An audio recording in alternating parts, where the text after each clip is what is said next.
Boa noite, queridos irmãos. Sejam todos bem-vindos.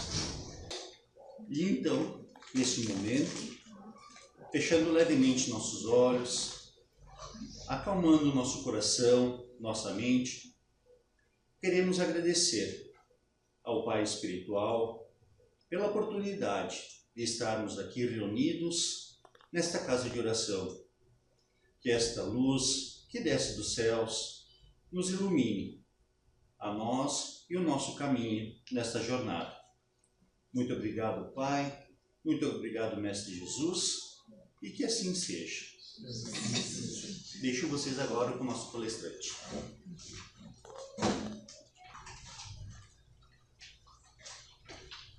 Boa noite, então, a todos. Então, sejam todos bem-vindos. Que todos possam sentir-se amparados, recepcionados por essa equipe espiritual que sempre nos recebe a todos fraternalmente e que possamos estar em vibração, em sintonia com esses queridos irmãos que gentilmente, amorosamente estão aqui para nos auxiliar a todos. O tema da noite de hoje, para que reflitamos, é a caridade como um caminho para a paz. Então, Kardec, quando do advento do Espiritismo, lá em 1857, quando ele codificou a doutrina espírita, ele nos traz essa máxima, Fora da caridade não há salvação. Por que ele traz essa máxima? Porque antes dessa máxima existia uma outra máxima, que dizia: fora da igreja não há salvação. E aí a espiritualidade adverte, de que era preciso uma nova ordem para isso, pois que não existe nenhuma religião que se possa vangloriar de ser a detentora da verdade absoluta. Então, nos traz Kardec a máxima: fora da caridade não há salvação. Transmutando para os dias de hoje, poderíamos também utilizar esta expressão: fora da caridade não há evolução.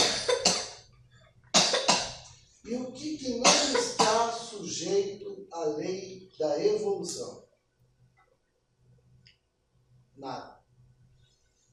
Tudo está no universo submetido à lei de evolução. Porém, a evolução, falando de nosso planeta, falando de espiritualidade, está intrinsecamente ligada à prática da caridade.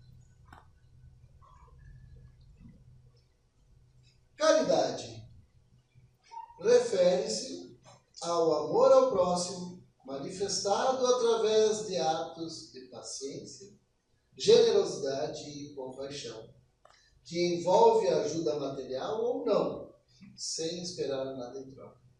Fonte: inteligência artificial do Google. Eu sempre olho, porque eu sempre vou com a esperança de que dessa vez eu vou pegar a inteligência artificial do Google.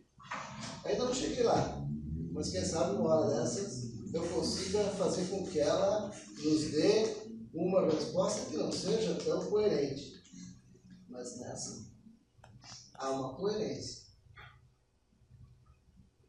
Amor ao próximo, manifestado através de atos de paciência. Será que há caridade sem paciência? Sem generosidade? Sem compaixão? E a caridade, será que ela depende de ajuda material ou não? E será que ela deve esperar algo em troca? A caridade aplica-se a todas as individualidades, sociedades e instituições, que, fazendo uso do intelecto e das emoções, atuam de forma a influenciar nos rumos da humanidade. Então, lá no capítulo 13 do Evangelho segundo o Espiritismo, nós vamos encontrar lá a parábola do óbolo da viúva, nós vamos encontrar lá a caridade, a piedade. Então, tem essa passagem que Jesus deixa bem claro para os seus discípulos, que ele mostra a viúva jogando lá no gasofilácio, que era uma fonte, o pessoal jogava donativos, moedas, e aí vinham pessoas abastadas e jogavam lá diversas moedas, né? Porque era um lugar público, então todo mundo estava ali observando, então quem doava mais estava em destaque aos olhos, né, daqueles que ali estavam. E aí vem uma viúva muito humilde e ela joga lá uma moedinha de menor valor que existia na época. Similar hoje é o quê? 5 centavos do nosso dinheiro, ou menos. E aí Jesus chama a atenção dos discípulos e diz: estão vendo aquela pobre mulher ali? Em verdade vos digo que ela doou mais do que todos os outros que vocês viram passar ali. E aí disseram: mas como assim, mestre? Ela doou uma moedinha? Algo irrisório? Ele fala: pois vos digo que os outros deram de sua abundância e ela deu de sua necessidade. Então, qual é a mensagem? Não é o valor, não é o quanto fazemos, não é o tamanho da caridade, mas a intenção. Então, a intenção por trás da caridade é tudo. Tá? Por isso, ela tem que ter generosidade, ela tem que ter compaixão e ela tem que ser paciente, porque muitas vezes o ato de caridade nem vai ser entendido de pronto, não vai ser compreendido. Mas, se estivermos imbuídos do verdadeiro sentimento, pouco importa. Porque em nosso íntimo estaremos sabendo que estamos praticando algo de forma desinteressada. E aí, quando nós conversamos, quando nós trazemos ao nosso raciocínio que a caridade aplica-se a todas as individualidades, ou seja, a cada um de nós, aplica-se às sociedades. Jesus de Nazaré é uma sociedade. Existem outras sociedades, outros modelos de sociedade que não são filantrópicos, que são de outras áreas de atuação, mas que é preciso que estejam comprometidas com a caridade para que isso seja, de fato, um bem social. Se a caridade não estiver imbuída dentro dos preceitos, dentro das atividades, dentro dos objetivos, nós teremos, talvez, efeitos contrários, indesejáveis. Instituições. Então, individualidades, sociedades e instituições são agrupamentos de pessoas. Estas individualidades vão compor todos esses outros quesitos, todas essas outras instituições. Ah, mas então quer dizer que as empresas têm que fazer caridade? Há várias formas. E eu tenho certeza que quando tocamos no assunto caridade aqui, a primeira coisa que veio na mente da grande maioria aqui é um donativo, né? Uma doação, algo material ou não. É a primeira coisa que vem à nossa mente quando falamos em caridade, não é? Mas não é a única. A caridade material, na verdade, é a mais simples. Existem muitas outras formas de caridade que a gente, às vezes, não para pensar ou não observa. Porém, todas elas atuam de forma que influencia os rumos da humanidade. Uma instituição que atua, uma empresa que atua sem ter compromisso social, ela pode acabar poluindo o meio ambiente, ela pode acabar ferindo leis, né? Então, é preciso, sim, estar atento à questão da caridade. A caridade material é a mais fácil de todas, como exemplificou o mestre. É a mais fácil.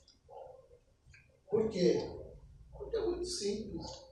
Nós irmos lá no nosso guarda-roupa, pegarmos uma roupa que caiu de moda, que não nos serve mais, um calçado que nos aperta, que não é confortável, ou que também não esteja mais em uso. É muito fácil nós irmos lá na nossa despensa, pegarmos 1 quilo de alimento não perecível. É muito fácil nós pegarmos, pormos a mão na carteira e darmos 5, 10 reais para alguém. Isso é fácil. Por que é fácil? Por que será que é tão fácil? Ai, valor, mas não é tão fácil assim. A gente trabalha, a gente dá duro para comprar as coisas, né? Você está dizendo que é fácil.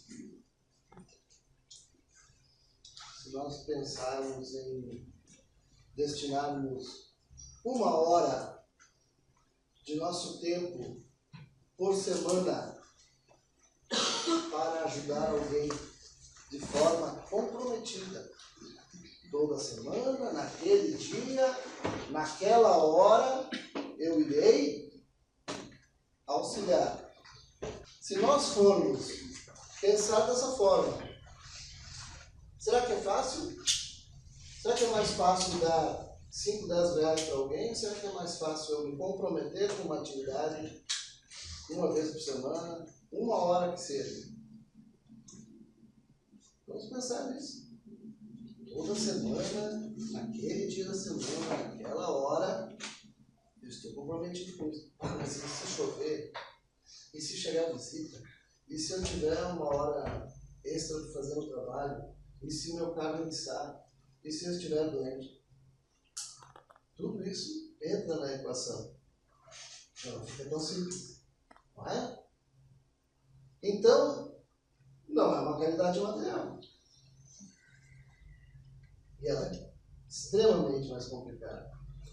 E se nós aumentarmos o nível de dificuldade,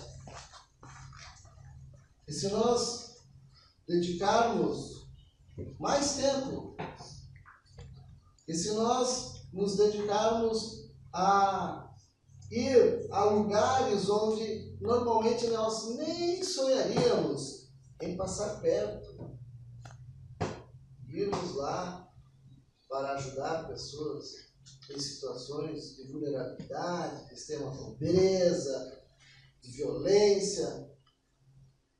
Então, será que é fácil, mais fácil ou mais difícil a caridade material?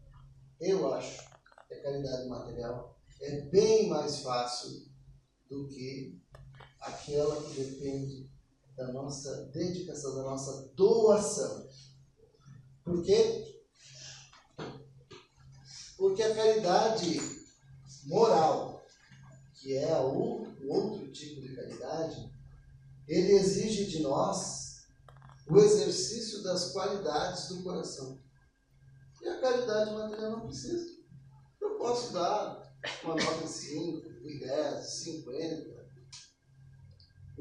uma roupa, e eu não preciso me envolver emocionalmente com aquela criatura. Muito pelo contrário. Às vezes a gente dá para se ferir, para se livrar. Não é? Não sejamos hipócritas, isso acontece o tempo todo. É normal. Ainda é normal porque nós estamos num estágio evolutivo que ainda torna esse tipo de situação corriqueiro. Dias virão em que isso será a exceção, até que seja extirpado do convívio da nossa sociedade esse tipo de pensamento. Mas hoje é normal.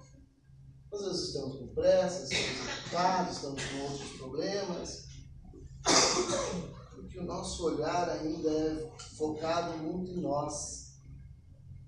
Nós estamos ainda com um olhar muito centrado no nosso umbigo. Aí tem a caridade moral, que ela é muito mais meritória, porque ela exige de nós aquelas qualidades do coração. Amor, humildade, compaixão, solidariedade. Essa palavra aqui, nós gaúchos, ouvimos falar muito, há bem pouco tempo atrás, não é? Eles falam mais hoje, né? As pessoas estão lá ainda. A necessidade ainda está lá. As pessoas estão morando em container ainda. As cidades ainda não foram reconstruídas. Os negócios foram perdidos. Não se fala mais. Para vocês verem como a caridade material é fácil.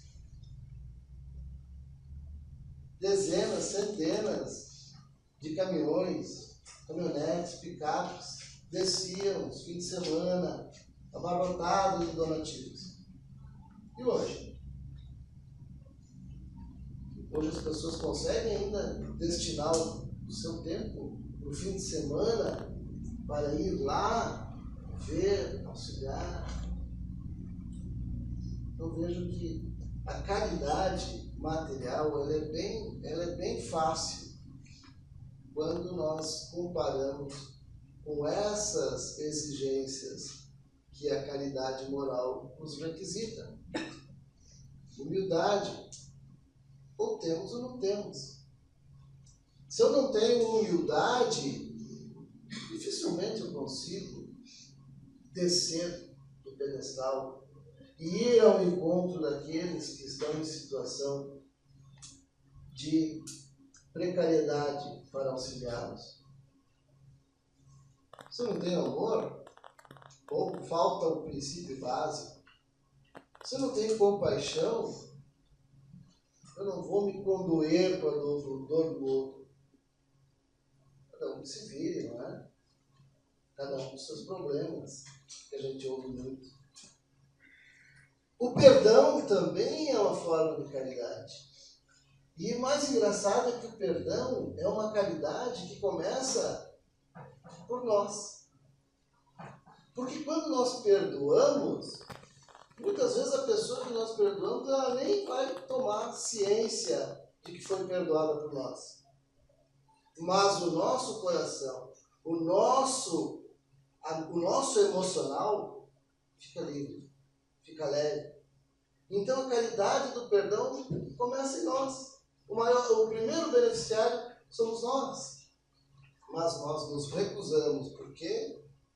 Porque ainda não entendemos o valor, o alcance da caridade do perdão. Empatia. Eu tenho que conseguir me colocar no lugar do outro. Se eu não consigo fazer isso, a dor dele, o problema dele, não me atingirá, não me comoverá.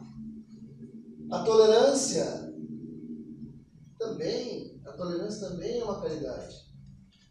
Eu poder conviver pacificamente, harmonicamente, apesar das diferenças, suportando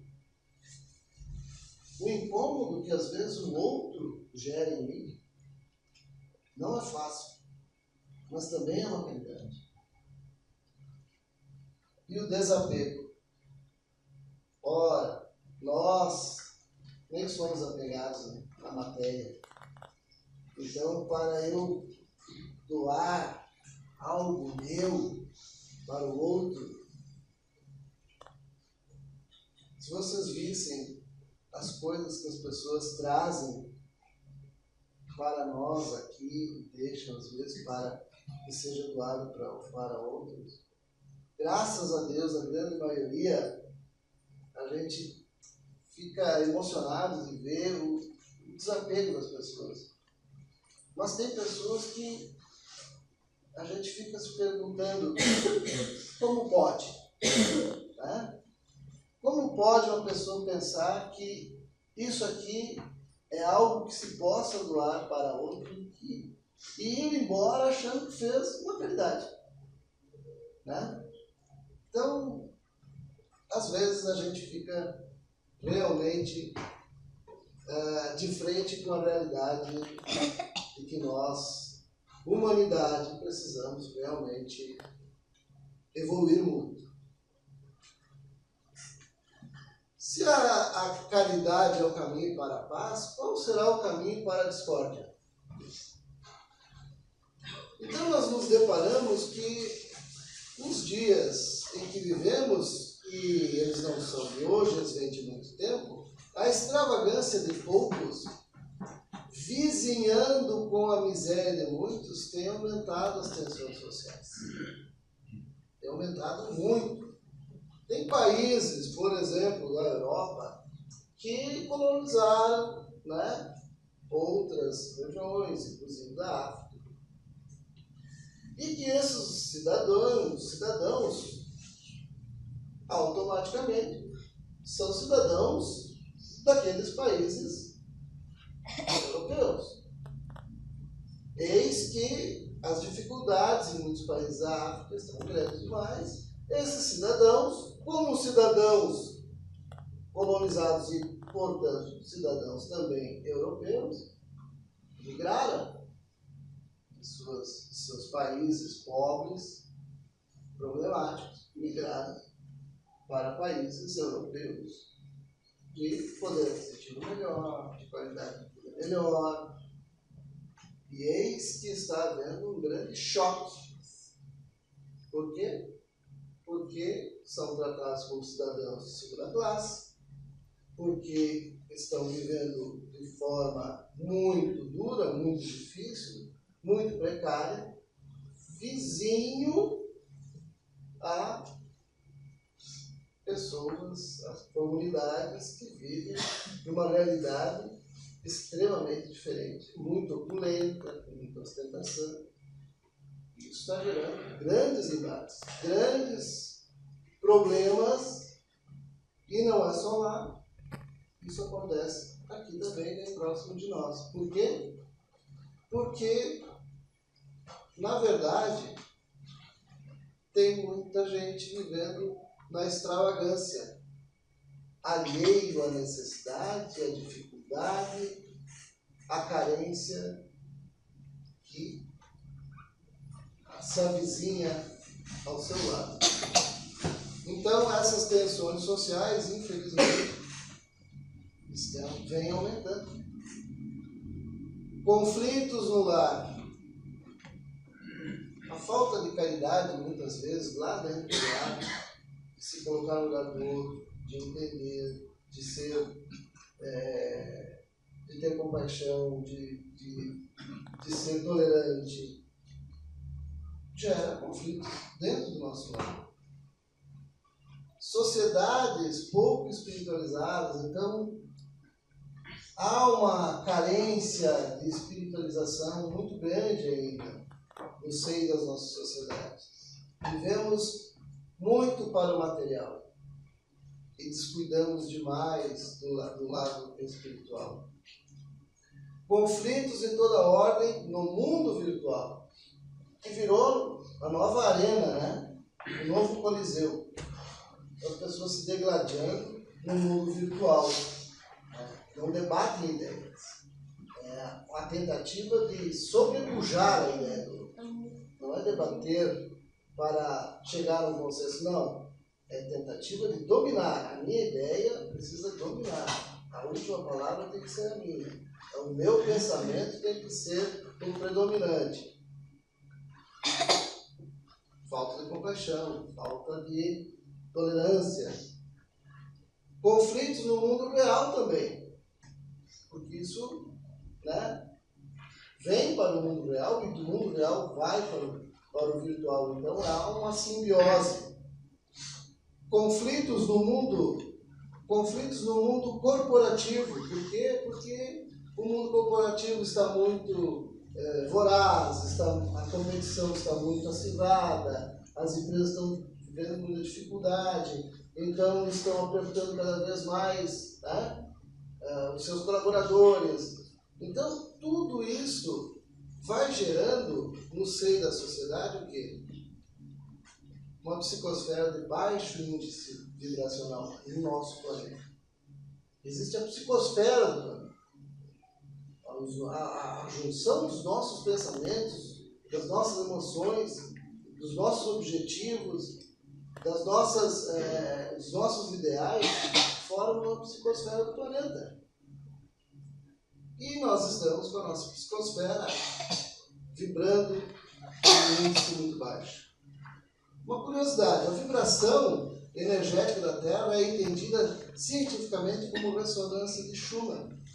É uma frequência eletromagnética natural do planeta, normalmente em torno de 7,83 Hz, e que pode ser afetada pela atividade de relâmpagos, que é como uma fonte dessas ondas eletromagnéticas que chateiam entre a superfície terrestre e a ionosfera. Já aqui, os espíritos superiores nos advertem que os relâmpagos e as tempestades, na verdade, vêm para dissipar um pouco, melhor dizendo, dissipar os miasmas que os nossos pensamentos negativos formam na psicosfera. Então, para não deixar que essa vibração caia demais. Porém, por exemplo, as ondas alfa, que são aquelas que estão em relaxamento consciente, quando a gente está se preparando para o sono, para a meditação, vejam, é de 8 a 14 Hz. E nós estamos em 7,83. Nós precisamos chegar pelo menos a 8 para começarmos a sentir uma psicosfera mais saudável, mais leve no planeta. Então, quando a gente diz, está pesado, está mesmo. A vibração está abaixo de 8. E nós precisamos subir isso a 14.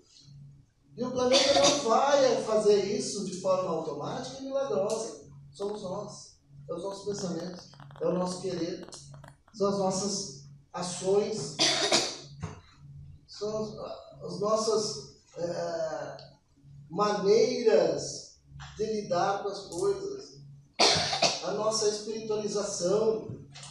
Os nossos sentimentos são a junção de tudo isso, de todos nós, fará com que as nossas vibrações terrenas subam de 8, podendo chegar a 14. O resumo dessa realidade, carecemos exercitar a caridade. Caminho para a paz. Passaremos obrigatoriamente pela estrada da caridade. Não tem outra forma. Para ter paz, tem que haver caridade. Mataremos a sede na fonte do amor, nessa caminhada. Nós repousaremos sob a sombra da compaixão. Refrescar-nos-emos com a brisa da humildade e deixaremos nossas pegadas no barro do exemplo. Então essa é a caminhada, meus irmãos. A caridade, ela precisa de amor, compaixão, humildade e exemplo. Então, que sejamos exemplo cada vez mais para aqueles que nos cercam, que convivam conosco, que sejamos cada vez mais exemplo de caridade, que sejamos exemplo de compaixão, de humildade, de dedicação, de tolerância, e cada vez menos que sejamos exemplo de intolerância, de irritação, de apego, de materialismo, de egoísmo, de vaidade. Né? Então, dessa forma, a gente vai poder colher os frutos que a gente tanto sonha, que a gente tanto quer. Uma sociedade mais equânime, mais justa. Quem faz parte da sociedade, senão nós? Que sociedade é essa que nós cobramos tanto se nós não estivermos fazendo a nossa parte? Então, agradecemos a atenção de todos e convidamos os irmãos para fazermos a nossa prece. No final, cerrando os nossos olhos e agradecendo ao Deus Pai, amoroso e bom, de toda bondade, generosidade, esse Criador incessante, que permite que cada um de nós possa usufruir, colher, receber, doar a partir do seu mérito. O mérito de nossas ações, de nossos pensamentos. Senhor, permita-nos agradecer-te pelo dom da vida, ainda que em muitos momentos não a valorizemos. De agradecer por cada dia de vida, ainda que em muitos momentos vivamos como autônomos, sem valorizarmos a vida que pulsa e vibra ao nosso redor. Que possamos conviver com nossas famílias, com nossos amigos, ainda que muitas vezes os magoemos, os deixemos de lado, não compreendamos, que eles possam, Senhor, também nos compreender, nos amar, nos perdoar, que possamos, Pai, manter a saúde física, mental e espiritual, muito embora os excessos, os desvios e os desmandos. Ensina-nos com tua paz, com teu amor e com as lições que o Mestre nos trouxe, a vivermos em equilíbrio, amando-te, respeitando-te e contribuindo de forma equilibrada com a tua obra. Brilhe a tua luz, envolva-nos em tua paz, hoje e sempre. Que assim seja. Que assim seja.